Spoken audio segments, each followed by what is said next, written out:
2-3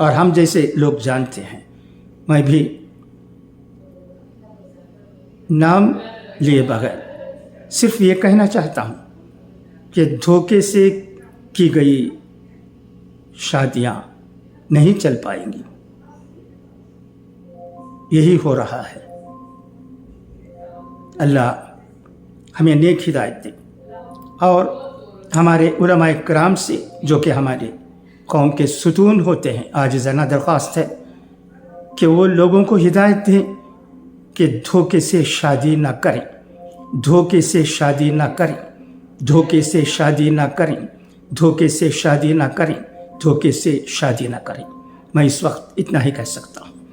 دھوکے سے کیوں شادی نہیں کرنا چاہیے، اس کے لیے بھی کئی باتیں ہمارے پاس موجود ہیں. ان تمام باتوں میں جا کر میں آپ کو الجھنا نہیں چاہتا. صرف ایک درخواست رکھتا ہوں قوم کے سامنے، علماء کرام کے سامنے. جیسا کہ میں نے کہا وہ ہماری قوم کے ستون ہوتے ہیں کہ قوم کو بچائیں دھوکہ دہی سے. لڑکی والوں کو چاہیے کہ وہ اپنی لڑکی کے بارے میں ٹھیک بات لڑکے والوں کو بتا دیں، لڑکے والوں کو دھوکے میں نہ رکھیں. دھوکہ کسی طرح سے بھی جائز نہیں ہو سکتا، ہرگز جائز نہیں ہو سکتا. یہ اور بات ہے، لڑکا کسی لڑکی کو نقص ہوتے ہوئے بھی شادی کر لیتا ہے تو یہ اور بات ہے. میں اس پر کچھ نہیں کہتا ہوں. میں یہ کہتا ہوں کہ دھوکے سے شادی نہیں ہونی چاہیے. نہ لڑکی کی طرف سے دھوکہ ہونا چاہیے نہ لڑکے کی طرف سے. خدا ہمیں نیک ہدایت دے. پھر ایک بار میں دوہرا دیتا ہوں، دھوکہ کسی طرح سے بھی ٹھیک نہیں. دھوکہ جنہوں نے بھی دیا ہے انہیں سزا ملے، دھوکہ جنہوں نے بھی دیا ہے انہیں سزا ملے. اس کے سوا ہم کیا کہہ سکتے ہیں؟ اللہ بہتر جانتا ہے. خدا حافظ، فی امان اللہ.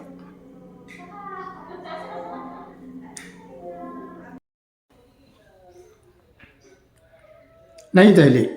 خالصتانی حامی ہردیپ سنگھ نجر کے قتل کو لے کر ہندوستان اور کینیڈا کے درمیان تنازع جاری ہے. دریا اثنا وزارت خارجہ کے ترجمان ارندم باگچی نے کہا کہ ہندوستان میں کینیڈا کے زیادہ سفارتکار ہیں، ایسے میں توازن پیدا کرنے کی ضرورت ہے. ارندم باگچی نے کہا کہ یہ کینیڈا کے سفارتکار لوگ ہمارے اندرونی امور میں بھی مداخلت کرتے ہیں، ایسے میں دونوں ممالک کے درمیان توازن پیدا کرنے کی ضرورت ہے. اس حوالے سے بات چیت جاری ہے. انہوں نے کہا کہ ہماری توجہ کینیڈا کی سفارتی موجودگی میں برابری کو یقینی بنانے پر ہے. ذرائع کے مطابق 21 ستمبر کو ہندوستان نے کینیڈا سے اپنے سفارتکاروں کو کم کرنے کو کہا تھا. حال ہی میں وہاں کے وزیر اعظم جسٹس نیروڈو نے دعویٰ کیا تھا کہ نجر کے قتل میں ہندوستانی ایجنسیوں کا ہاتھ ہو سکتا ہے. اس کے بعد دونوں ممالک کے درمیان کشیدگی شروع ہو گئی. خالصتانی علیحدگی پسند ہردیپ سنگھ نجر کو جون میں قتل کر دیا گیا تھا. ہندوستان نے نیروڈو کے الزامات کو مسترد کرتے ہوئے کہا تھا کہ یہ مزہ کا خائز ہیں. تمام الزامات سیاسی بنیاد پر لگائے گئے ہیں.